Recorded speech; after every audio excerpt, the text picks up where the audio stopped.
In the summer of 2009, on a quiet corner of the internet, someone created a monster, not with fangs or claws, but with something far more insidious, an idea that would crawl out of computer screens and into the real world, leaving a trail of terror in its wake. They say the best lies contain a grain of truth. The best monsters tap into something primal, something we all fear. But what happens when a monster becomes so believable that the line between fiction and reality begins to blur?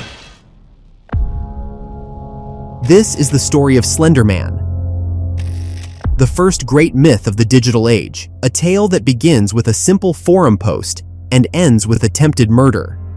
But before we unravel this dark web, ask yourself, what makes a modern monster? And more importantly, how does a fictional character become so powerful that it drives people to commit unspeakable acts?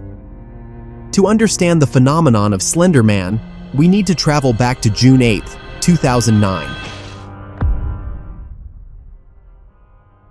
The Something Awful forums, a website known for its dark humor and creative challenges, had posed a simple task to its users: create paranormal images, make the fake look real.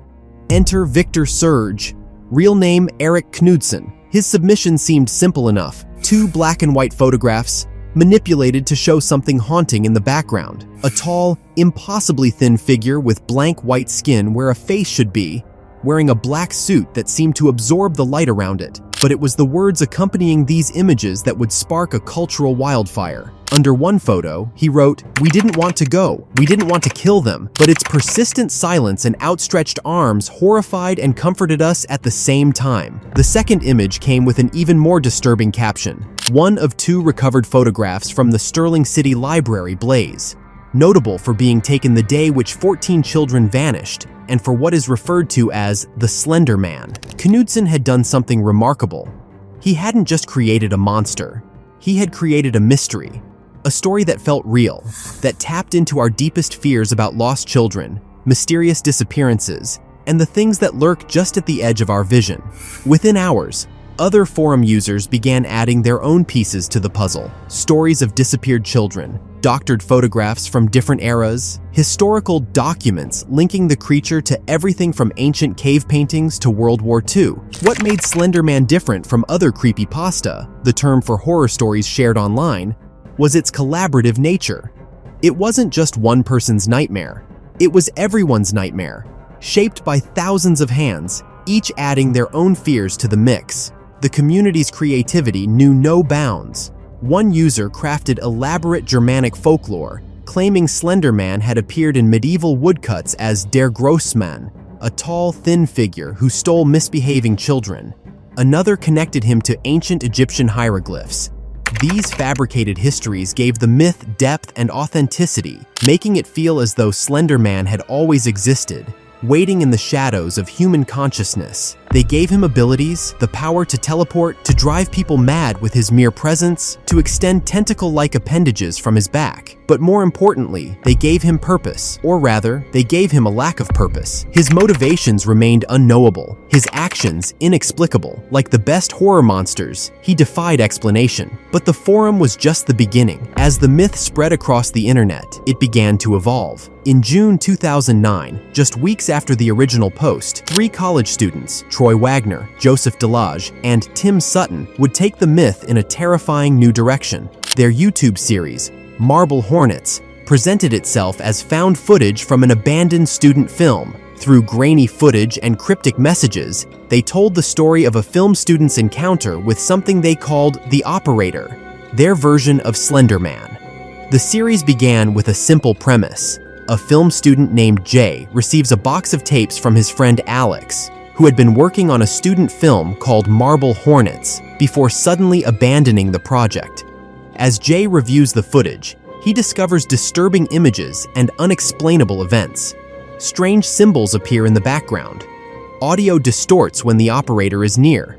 Characters suffer from mysterious coughing fits and memory loss. The series masterfully built tension through subtle details and atmospheric horror, creating a sense of creeping dread that would influence horror storytelling for years to come. The series struck a chord with viewers. Its low-budget aesthetic and mysterious storytelling made it feel real, like something you might actually find on an abandoned camera. Each new entry added layers of complexity to the myth while carefully maintaining that crucial element of ambiguity. As Marble Hornets gained millions of views, others began creating their own Slender Man content. Art, stories, videos, the monster was everywhere. But it was the gaming world that would take the phenomenon to new heights.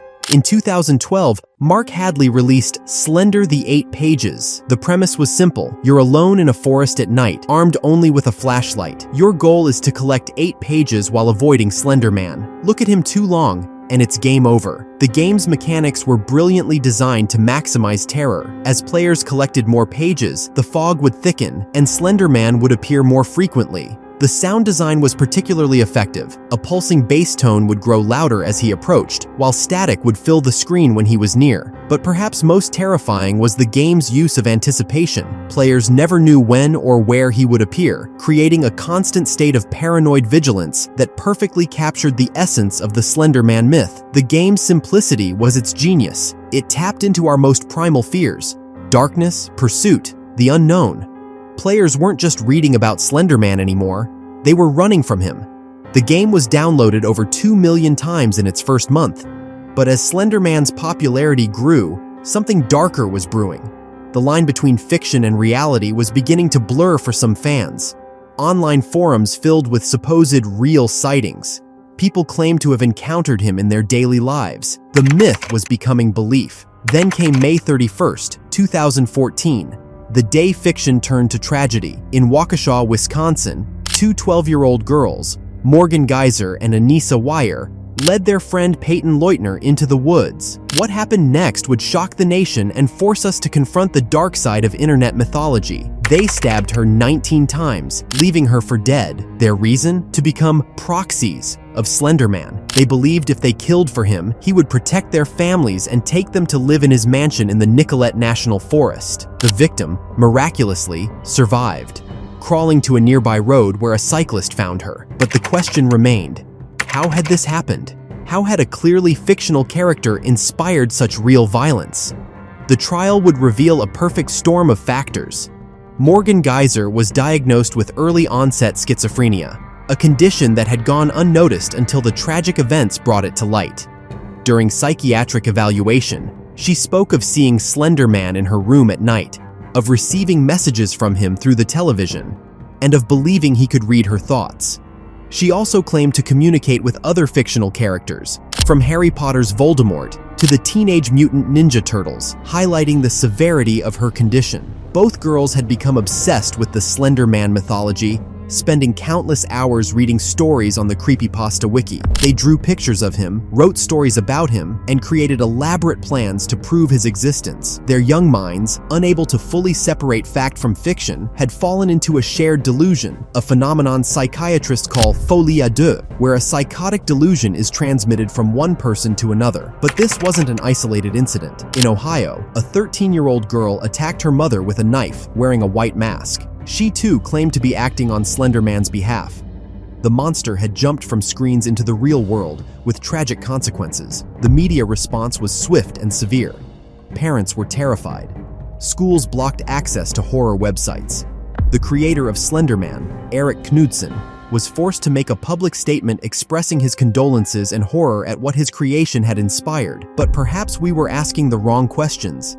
Instead of simply blaming the internet, we needed to understand why this particular story had such power. What was it about Slender Man that resonated so deeply with people? Dr. Andrea Kita, a folklorist who studied the phenomenon, suggests that Slender Man represents our modern fears. He's a monster for the digital age. He represents our fears about technology, about the corruption of innocence, about the way information spreads beyond our control. The timing of Slender Man's creation is significant. 2009 was a pivotal moment in internet culture. Social media was becoming ubiquitous. Smartphones were making the internet constantly accessible.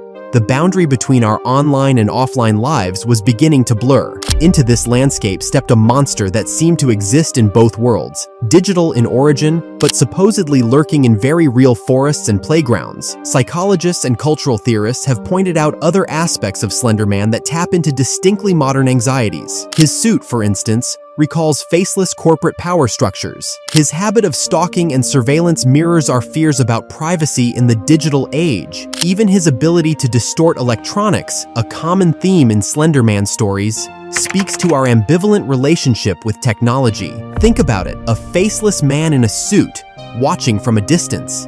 In an age of surveillance cameras and data collection, what could be more terrifying? His ability to appear anywhere, at any time, mirrors our fears about the internet itself. Always watching, always present. The way the myth spread, through collaboration, through shared creativity, is uniquely modern. Yet its themes are ancient. Like the boogeyman or the witch in the woods, Slender Man preys on the young. Like ancient gods, his motivations are unknowable. He is both new and timeless. Today, Slender Man lives on. In games, in stories, in the dark corners of the internet. The original forum post that started it all is still there, a digital artifact of the moment a modern myth was born. But the myth continues to evolve. Game developers have released numerous titles exploring different aspects of the legend. Artists continue to create new interpretations. Writers weave him into new narratives. In 2018, Hollywood released its own interpretation with the film Slender Man, though many fans felt it failed to capture the subtle horror that made the original myth so effective. The movie's reception highlighted an interesting paradox. The more concrete and defined Slender Man became, the less frightening he seemed. His power had always lain in ambiguity, in the spaces between what we know and what we imagine. Perhaps most interesting is how Slender Man has influenced the creation of other internet myths. Characters like Momo and the Backrooms entity seem to follow his template, born digital, spread through collaboration, existing in that uncanny valley between fiction and reality. He became not just a monster, but a model for how modern myths are made. In the end, Slender Man is more than just a creepy story. He's a warning about the power of collaborative storytelling in the digital age, about how ideas can spread and mutate beyond their creator's control, about how the stories we tell, even in jest, can have real-world consequences. He exists in that shadowy space between fiction and reality, between the digital and the physical, between what we know and what we fear. And perhaps that's where he's most powerful, not as a monster that might be lurking in the woods, but as a mirror reflecting our own digital age anxieties back at us.